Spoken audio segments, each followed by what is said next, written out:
Good afternoon, and thanks for joining us for another installment here of our Lunch and Learn here at LightPath.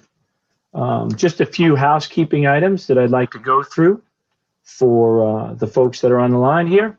If you're looking to download any of the documentation about some of the products that we're going to mention a little bit later on, you can go under the Docs heading, and you can download those PDFs for perusal at a later time. All right, we will have questions. You can ask whatever questions you have into the question heading there, and I'll get to those at the end.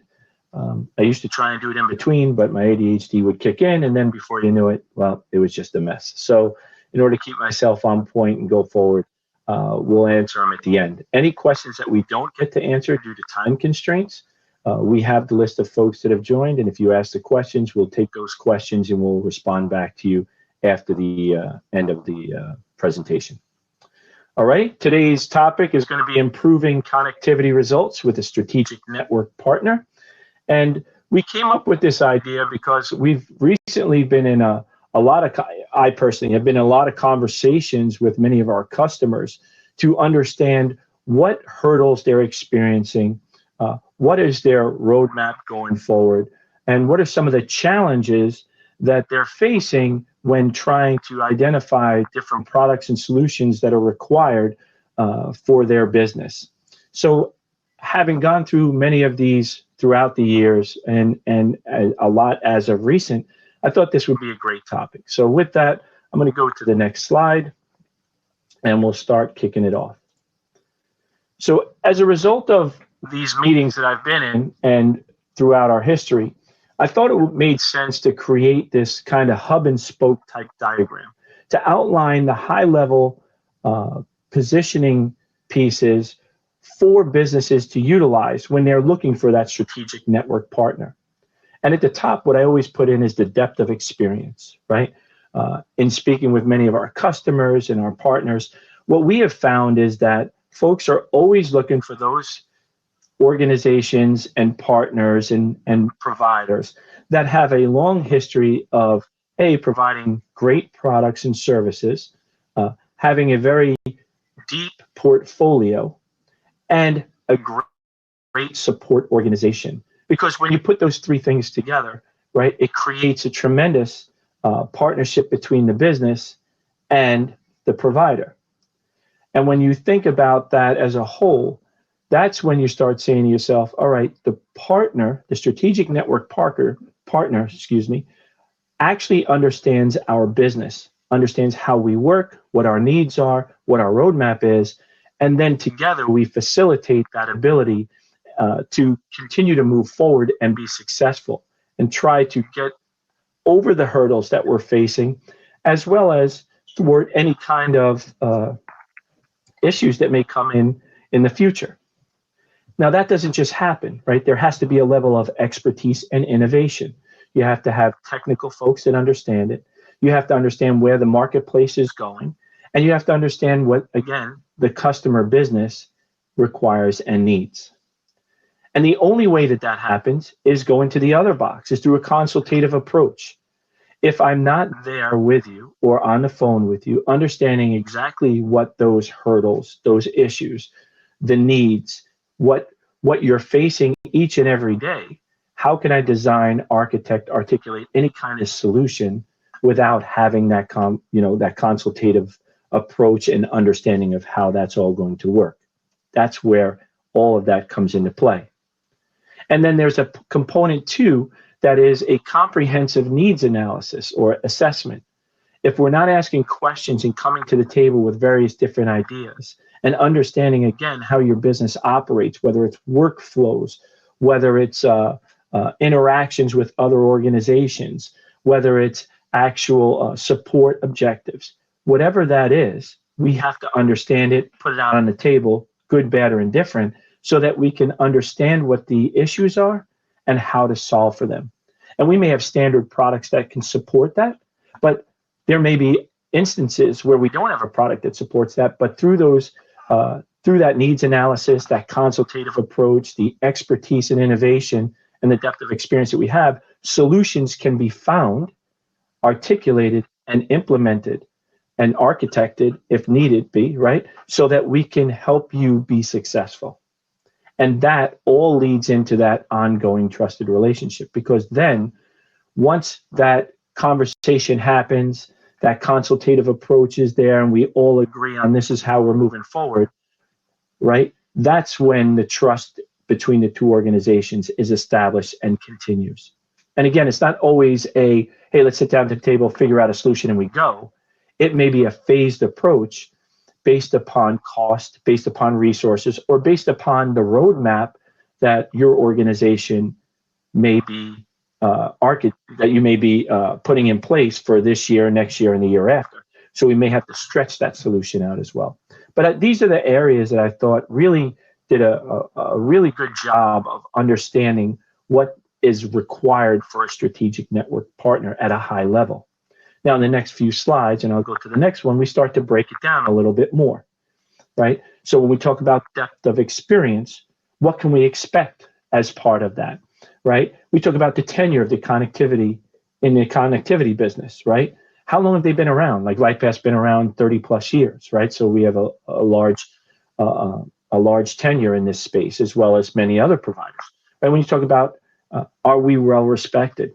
How is our score, our NPS scores, right? NPS score, a way of measuring how our customers see us and whether they would do business with us in the future or continue to do business with us, right? If you have a high NPS score, that's always a positive. How's our network? How's their network, right? Is it dense? Is it reliable? Are you seeing a bunch of outages? Who are some of their customers that are out there? Can you get references and all stuff like that? And then lastly, what is the comprehensive product portfolio? Now, I'm the senior director of product here at LightPath, right? So obviously I'm going to tell you we have a very comprehensive product portfolio. But when you're talking about that strategic network provider, it goes beyond that, right? So when I hit the animation here and we go to the next one, we may have a very robust and a very comprehensive product portfolio for standard products. But business just doesn't work on standardized products, right? That's where your expertise and innovation is going to come into play.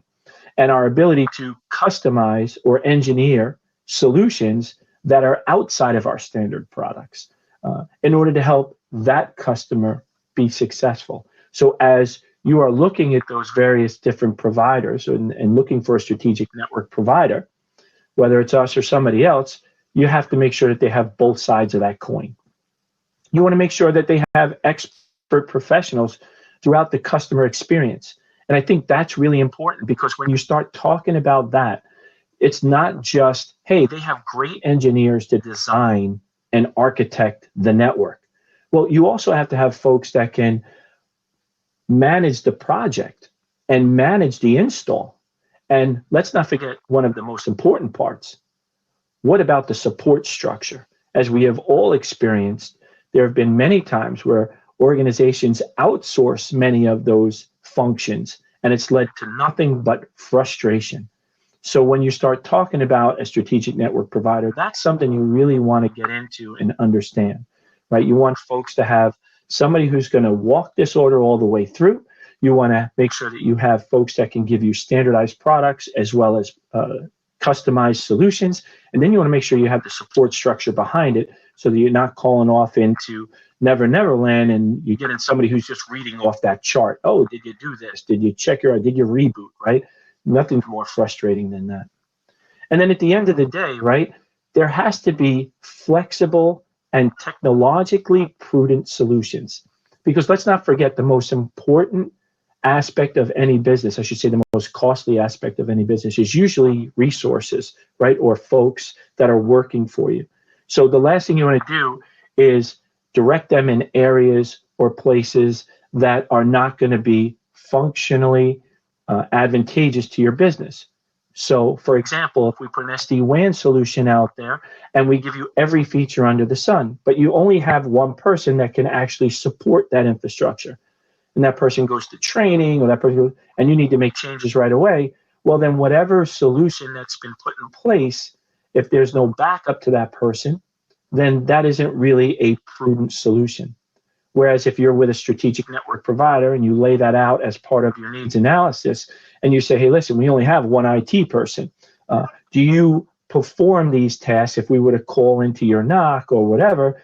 Can you do that if that person's not available, right? Now you've built that resiliency in. Or maybe you don't even want to burden that person with those IT tasks because they're already overloaded. Can you just take that over for us? This way we have a 24/7, 365, and I don't have to worry about if somebody gets sick. So these are all solutions that, or aspects of that expertise and innovation component that have to come into play. And then lastly, there's that consultative approach. And you could see that there's that linkage where everything is really coming together, right? We have to do a critical needs analysis. It has to be open and honest conversation, right? As folks that are technical in nature, usually the strategic network provider wants to focus on the architecture, wants to focus and articulate on the design, right? But we also have to think into the future. Not only what are today's needs, but what is also the unique needs that exist for the future, right? And I say me and LightPath and all the other providers have to be invested in your success. And the only way that you're going to succeed is if you have this partnership, right? There has to be a component or an aspect to it that allows us to create those solutions for you if those standard products don't fit the need. All right.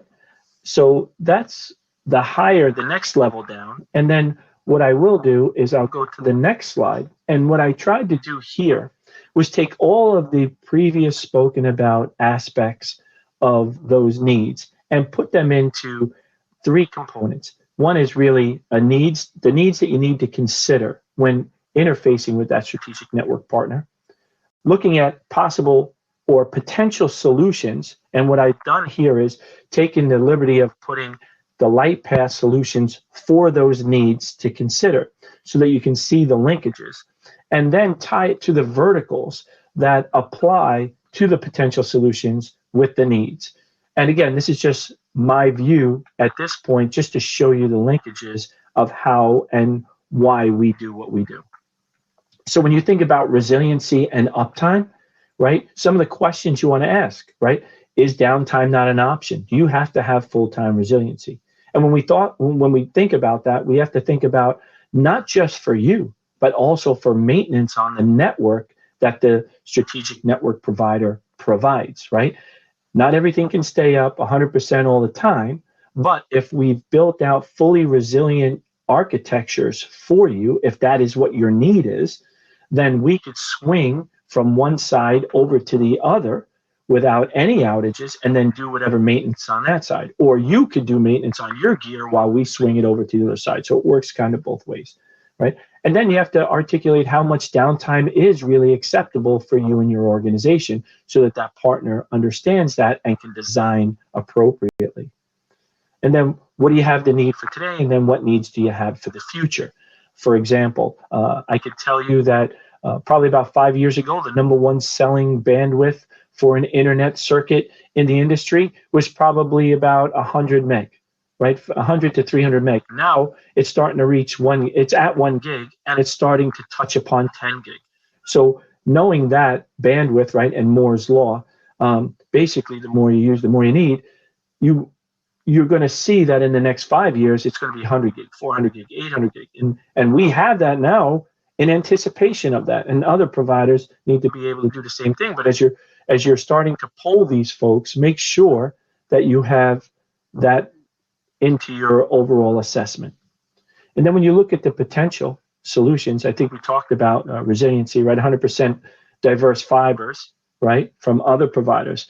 Maybe you're a hospital and you want to say, hey, listen, you know what? I need 2 different providers to bring in my 2 circuits so that not only are my circuits diverse, but the 2 providers are diverse as well. And you want to make sure that they're not hitting or there's no overlap in those circuit designs to ensure that at a critical time with the function of the work that those folks do, and I'm pointing to the healthcare now, it's that important, right? So there's your redundant connectivity. I put LightPath FlexNet in our SD-WAN solution because we do provide resiliency with that, with 2 circuits coming in with the ability to fail over should one of them go out. There's backup connectivity, right? You could put a second link in as well. And then there's cloud connectivity, which is another product that we have as part of our standard solutions, where if you're going out with people taking their files, their documents, they're actually computing up in the cloud now, where they just have a terminal and it's pointing up to Azure, and they actually or AWS, and they're actually doing the work up in the cloud with just an internet connection, right? So latency is going to come into play, and so is reliability. But you can see how all of those products require that conversation, that consultative approach that allows you to build out that critical needs assessment. And the industries, like I mentioned before, healthcare, financial services, where I used to work, I could tell you one of the stats that we had: for every 5 minutes that they were down, they were losing, for every minute they were down, they were losing $5 million, right? From a trading perspective, based upon the amount of trades that they were doing. That's a pretty healthy stat right there. So you really don't want to be down too long because there's just finances that are greatly affected by that. Education, everything's online now. Books are online, tests are online, everything's Google Classroom, Google Chrome, getting up and getting out in the storage space, right? So we have direct connection out to that so that folks don't have to go out to the internet. Another question you want to make sure that you ask, because that just opens you up for attacks. It opens up for latency and all that way. Retail, multiple locations, right, where you have franchises everywhere. Well, is my POS system going to work? If that goes down, can I still have some form of LTE solution, let's just say, or a secondary internet that comes in that I can swing it over to should I need be, so that I can now still take credit cards and I can still take business so that, I'm not losing all of that revenue. So these are just some of the areas. And what I did is I expanded this by about 2 or 3 more times. So I'll go through those quickly. When we talk about speed and latency, are you getting enough speed? How does latency affect your organization? We can always upgrade your speed. And I mentioned before, whether you need to go to 100, 200, 400, 800 gig these days, right? We have solutions out there for that. Not everybody does, but we do, and so do some others, right? But we have to make sure that as we're looking at what's best for our organizations, we are taking those into account, because that may not be a consideration for today, but we want to make sure that it's there should we need to get there tomorrow. Burstable. Maybe you're saying, hey, you know what?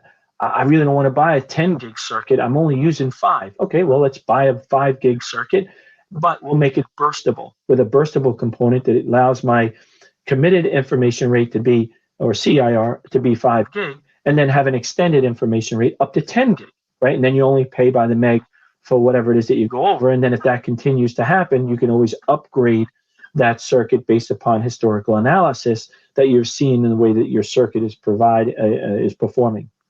All right. Or maybe you're just going to say, you know what, I'm on a campus environment and I need to connect all of my buildings, and I don't want to keep bringing all these outside circuits in. I want to connect them through dark fiber, and we have the equipment in our side, and then you guys can come in and bring in that dark fiber. How long have people been doing the dark fiber? Are they competent in laying that cable, getting the permits, getting the right-of-ways, and doing all of that stuff? And then lastly, how invested are you in the performance of the network that you provide?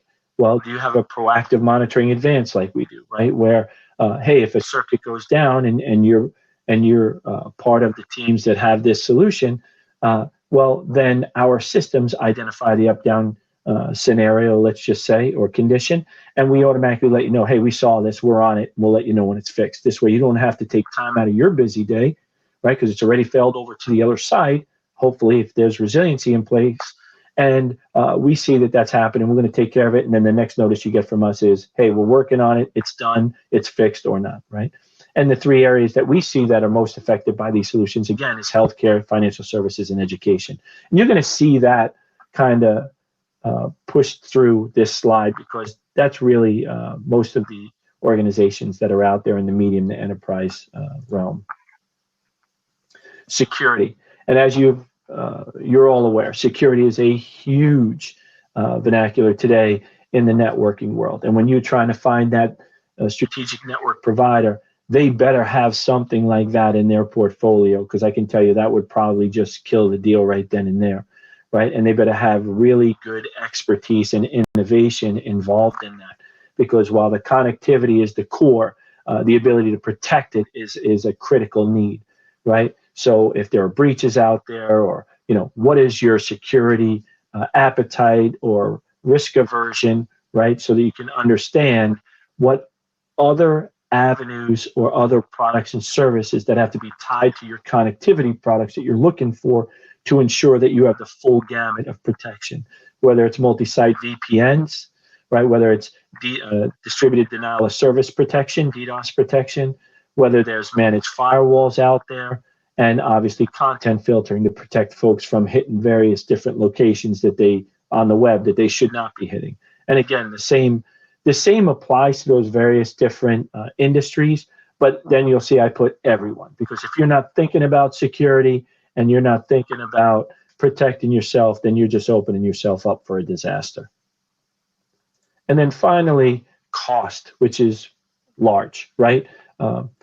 What can your strategic network partner do to help facilitate the execution of a successful roadmap that you have, yet still maintain a low cost, or I'll say a reasonable cost that goes along with the solutions being provided, right? If you have antiquated or legacy gear out there, if your IT team is very limited in number and maybe dwindling as a result of, like, that's what we found after COVID, right? We're seeing a lot of folks that didn't come back, and now their IT folks are either working remotely or they didn't come back to the office, right? So now there's a whole different type of support structure that needs to be put in place, right? And it has to be much more diverse geographically because folks aren't in a single building sometimes. But these are all different considerations that have to be taken into account as part of that critical needs assessment to help identify what those potential solutions are, right? And then what are your future? And you heard me say probably at least 4 times right now, roadmaps. One of the most effective aspects of our business, and one that I'm particularly proud of, is that we share our roadmap with some of our customers, and they share it with us, right? The folks that we work with who are our large customers, to ensure that we're aligned. Because if you're not doing that, then it just makes it even that much more challenging to have a successful implementation. It can be done, don't get me wrong, but it really does go smoother when you know what the next steps are going down the road. So I would highly recommend that you do that, right? And again, we're looking to burst, we're looking to increase our bandwidth, but we're not sure really how much we use. Well, we can give you a bandwidth utilization report, but again, as you know, everything is ebbs and flows with bandwidth. So you want to say, okay, what events do you have coming in the next few months that might spike that need for bandwidth, right? So maybe Burstable is right for you. Maybe you're opening up a bunch of little doctor's offices or clinics that are out there as part of a hospital. How can I tie them all together to our main network? And with an SD-WAN solution, that can be done fairly simply. And well, what about when it comes to migrating all of our computing and all of our file storage, image files, or anything that way up to the cloud? Okay, well then there's a bunch of things you need to take into account, right? There's accessibility, latency, direct connect, security. All of those things have to be part of that conversation. And that's why I put everyone in there as well. So this is really all of the components we put together to try and give you an idea of how and why and who of the critical needs assessment world. And I will go with one last slide here, and then we'll take questions, right? So just to go one level deeper, and I'm utilizing LightPath here, obviously, because I'm from LightPath, so it's a little bit easier for me. But I want to talk about how we address many of these various components. So depths of experience, we have 30 plus years in the industry, right? We have industry leading customer support that's right here on site at our various locations. You're not being farmed off somewhere else, even in the dark of night, right? And we have unparalleled performance and reliability, even our core, right? 5 nines, and we're good to go. basically our expertise in innovation. We have advanced network technologies where we have solutions teams, we have standard teams, we have sales engineers. Everybody from the top to the bottom are invested in your business, right? We have industry-leading customer service. We're constantly evolving our network. As you heard me say, we're going from 100 gig all the way up to 800 gig, which you can order today. We are constantly expanding our engineering teams and our network. We're up in Boston, New York, Miami, and I won't blow the doors off of everything and give you other locations that we're looking at, but we're growing by leaps and bounds, right? And we have dedicated teams, which I think is really important. We have dedicated local sales and engineering teams to your business. So you're not constantly getting a revolving door of people coming through the door. And then that consultative approach, right? The needs analysis to design, deliver, and support the best solutions. We have customized solutions, and we have support all the way through the journey, from the sale all the way to support. And then our network technologies here, right? We have a large, really large network of 20,000 plus route miles of fiber. We have over 13,000 service locations. We have state-of-the-art optical and packet networks, and we're constantly growing. And then the last one is basically we have powerful and reliable solutions and services, whether it's Ethernet wavelengths or internet. We have private networks, dark fiber, SD-WAN, cloud connectivity with security, as well as voice services, managed Wi-Fi, and a whole lot more. Okay, so with that, I think that's the end of the slides. So let me take a look at some of the questions while we have about 3 minutes left. Let's see. Charlie Thomas. What are some of the common pain points that businesses encounter when managing and maintaining their network infrastructure, and how you approach and provide a solution to these challenges? Great question. Okay, so some of the common pain points that we have with, and I'll use a customer that I have in my head, I won't say them out loud, but was resiliency, right? They were with a previous provider, and unfortunately they had a tremendous amount of latency on their route. And unfortunately that provider was not able to provide a different route for them. So when we got involved, we were able to provide them with a dedicated connection, reduce their latency to less than 10 milliseconds, and then provided a resilient network or second connection into them where we were able to offer switching between back and forth, so that not only did it give them the ability to maintain their network, as I mentioned earlier, without affecting their traffic flows, but also gave them the resiliency needed should an outage happen through diverse connectivity. Let me see. Comment being. What does go directly to the internet actually mean? Yeah, so directly to the internet. So we have peering with our partners, whether it's, we have Altice USA, who is an owner of our organization that we get out to the internet from, and then we have Hurricane Electric that we partner with, and various other different peering companies. We have multiple, so we're not dependent upon one, and we go directly out through them with NNI connections. NNIs are network-to-network connections, so we're not routing out and about to get to those peering partners. We are directly connected to them, so we go out. So that's how we call it, directly connected. And when we talk about directly connected to Azure or AWS, we also have NNIs in place that help facilitate that as well.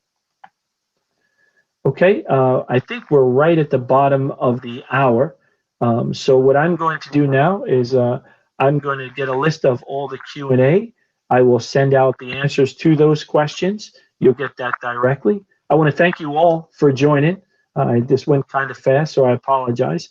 But I hope you all enjoyed this, and you enjoy the upcoming Memorial Day weekend. Freedom is not free. Thank Yvette, and hopefully we'll see you on the next one. All right? Have a great day. Thank you.